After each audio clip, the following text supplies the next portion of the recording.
All right, let's quickly do the Israeli elections.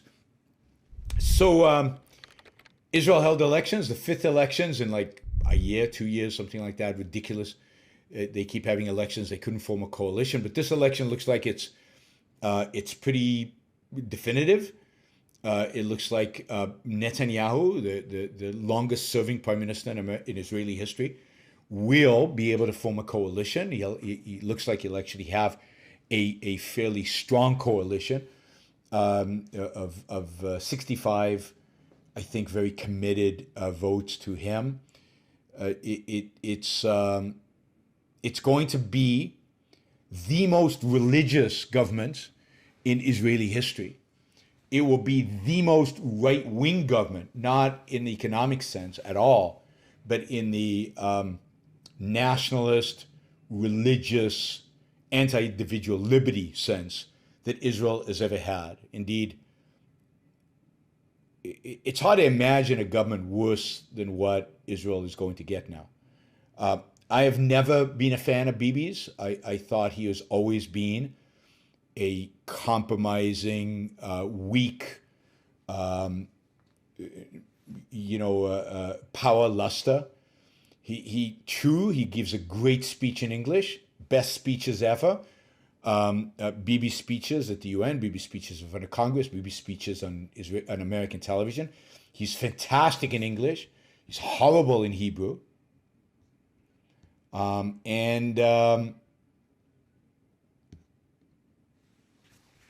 He is, I think, generally a destructive, anti-liberty, anti-capitalism, anti-freedom force in Israeli politics. The government he is about to form will comprise of three other political parties. Two political parties that he's formed governments with before, but this time will have a disproportionate power because the majority will be so small, he'll depend on them for every vote. And they're the ultra-orthodox religious Jews. They're the ones who wear black. They basically have a mentality of people from the 18th century. They like Bibi because they care little about Israel's security. They don't serve in the army. They care little about I don't know, Palestinians. They care little about anything, economic liberty, anything like that.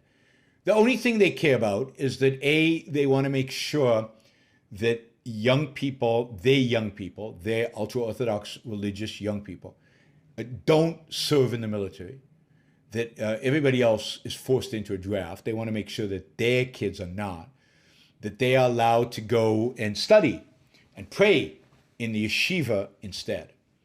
That's priority number one. Priority number two is that the Israeli government heavily subsidize, and it has in previous Netanyahu governments, and it's going to do so even more this government, heavily subsidize men to not work. I don't know if you know how the ultra-Orthodox function. Ultra-Orthodox function where the men don't work. The women work. The men study all day. They pray and they study. Maybe they dabble in some business, maybe they dabble in work, but most of them do not work. The women do the work. The women raise the kids. The women take care of the home. The men do God's work. They pray and they study. And what the ultra-Orthodox Jewish political parties want, and they've received from Bibi, and they will receive it again in spades this time, is massive subsidies for these men not to work. Now, this is what's fascinating about Israel, is this is the fastest growing population in Israel. This is a population whose demographics are going to dwarf any other group in Israeli society. They have more kids than other Jews. They have more kids than Arabs. They have more kids than anybody. And yet they produce nothing. They don't work. They don't produce. They don't create. They live off of the state. They are massive beneficiaries of the welfare state. And this is a group cultivated from and cultivated by and supported by Bibi. It's a group that, again, doesn't care about Israeli security. They don't care about the army. They don't care about the Arab threat. All they care about is that they are subsidized to go and pray every day and that they don't have to work. There is no more corrupt a group in Israel. I don't think the communists are any worse than these guys. Their societies are primitive, barbaric, religious fundamentalists of the worst kind. So that's one group that Bibi will form a government with. One of the reasons that the rest of the political spectrum in Israel so hateful of Netanyahu is because the secular political parties in Israel have tried over and over and over again over the years to form governments that did not include these religious parasites. And and to do that, they have to exclude Bibi, because Bibi won't join a government unless the religious parasites are part of it. So it's unbelievable, and look, it's not insignificant, because the amount of money, the amount of resources, the amount of time, the amount of effort that goes into appeasing these ultra-religious groups. Now let's add to the third thing. They want all the stores to be shut down on Saturday. They want buses to stop running on Saturday.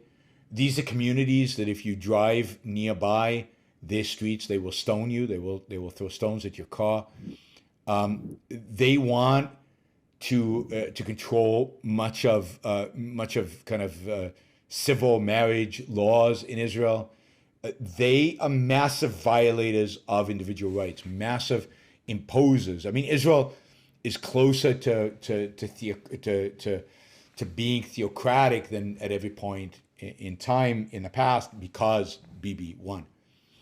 Now, so that's the two ultra-religious, ultra-orthodox political party.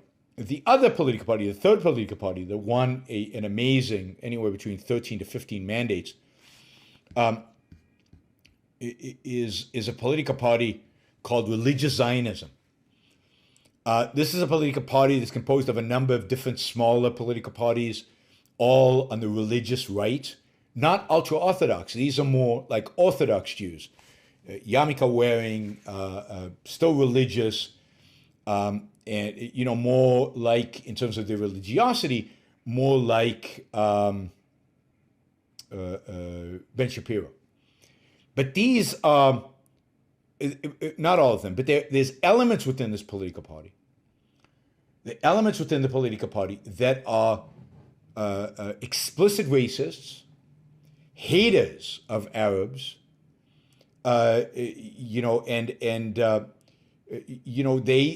even more than the ultra-Orthodox. See, the ultra-Orthodox community, the ultra-Orthodox political parties, all they really care about is the ultra-Orthodox political parties and the ultra-Orthodox community. It's all they care about. They don't care about Israel. They have no commitment to Israel. They have no interest in Israel. The Religious Zionism party, these Orthodox Jews, they care about Israel. They are big Zionists. They want a one-state solution. They want to get rid of the Palestinians. They want to kick them out of Israel. But not only that, they want to reform secular Jews. They want to impose their religiosity on secular Jews. They want to make Israel a religious state because they care about Israel. They don't just care about their own small community. They want to grow the community of religious fanatics. This is, with 14 mandates, while there are elements there there's some elements within this political party that has some free market views. These are the worst kind of statists, fascist theocrats that one can imagine. Bibi has already said that some of the worst people in this political party, including one of them who is an explicit racist, are going to have positions in the government. They're going to have power. This election is the worst possible outcome for Israel. I can't think of a realistic outcome that's worse than this. Now, what's interesting about Israel, and what's I think important to note, is that Israel has no left. It has no left wing. So I want to go through the political parties in order of their membership in the Knesset, in Parliament. So the Likud is the largest. That's Bibi's party. The Likud is the largest with 32 mandates. This is out of 120. The Likud is a center-right political party. It is centrist on economics and right-wing on issues of nationalism. I believe they're also pretty centrist on national security issues. They're pretty bad on national security issues. Yesh Atid is the Yesh Atid that it means in English, there is a future, has 24 mandates. They are a centrist party. They're not socialist. They're not for massive redistribution of wealth. On certain issues in economics, they're better than the Likud. They're not massive compromisers with the Palestinians. You know, they want more of a settlement than the Likud does, so they're not right wing, but they're not left in anything. They're not left in foreign policy. They're not left in national security. They're not left in economics. Yesh Atid is basically just center. It's a bunch of generals. So hard national security expertise, but also hard positions on national security. So that's center. So we've got center right, center. Then you got religious Zionism, far right. Then you got national unity. National unity, again, is a political party started by people who left the Likud. This is, and again, some more generals. This is basically a right-of-center political party. The only characteristic this right-of-center political party has that makes it different from the Likud is that they don't like Bibi. They don't like Netanyahu. So they will never form a coalition with Netanyahu, but they are in pretty much on every important issue, they're indistinguishable from the Likud. They're just straight right and center. So we have, we have one of the four biggest political parties. Two are right of center, one is far right, and one is center. What's the fifth largest political party? Shas, which is ultra-orthodox. The sixth political party, the 1, 2, 3, 4, 5. The sixth political party is UTJ, another ultra-orthodox political party. Still no leftist party, not a single one. The fifth political party is UAL. Now here you could argue this is a leftist political party. It's an Arab political party. This represents the Arab vote. And so does the next size political party, which is Hadash Ta'al, another Arab political party. I think this one's more of a Marxist political party. But anyway, they're both leftist Arab political parties. And then finally, the smallest political party of all of them, and the last political party to actually enter parliament, is Labour. So the Jewish left, if you will, the non-Arab left, has 4 seats out of 120. The Arab left has, Arab / left, not all the Arabs there are left, but the Islamist political party was kicked out. So what's left is kind of Arab left, Arab nationalist. They have 10 mandates. So at most, the votes for a left-wing political party in Israel, about 10% of the votes. 10%. 90% of the votes are centered to center-right, to far-right. And indeed, most of the votes here are right. The center has 24. So the left has 10%, the center has, let's say, 20%, and the right has 70%. The right, center right has 70%. I mean, that's stunning. That's stunning. If the right got along, if they could all come together, they would single-handedly dominate Israeli politics, and they do. The right is the only show in town in Israel. It's just which right. And in Israeli politics is less about ideas, less about political parties, less about political positions, and much more about personalities. And this is what Bibi has created. He's created a politics of personalities. And the only reason people vote for Likud is because they like Bibi, and the reason they vote anti-Likud is because they don't like Bibi, and that's it. Israel's become, and every general who leaves the army forms a political party and stuff. Israel's become dominated by the politics of personalities, and ideas are irrelevant. And again, all the ideas basically that dominate Israeli politics are center-right. There's very little to differentiate the political parties in Israel, but the left has the left economically, the left, and remember, Israel was a socialist country for many years. Labor used to be the biggest party in Israel by far. It formed most of the governments in almost all the governments until 1977 were formed by labor, and it was dominant until about 10, 15 years ago, at which point it basically died. The left died. I think the left died really in the Second Intifada. But economically, people talk about redistribution and socialism, but Israel there's no energy for that. There's no sympathy for it.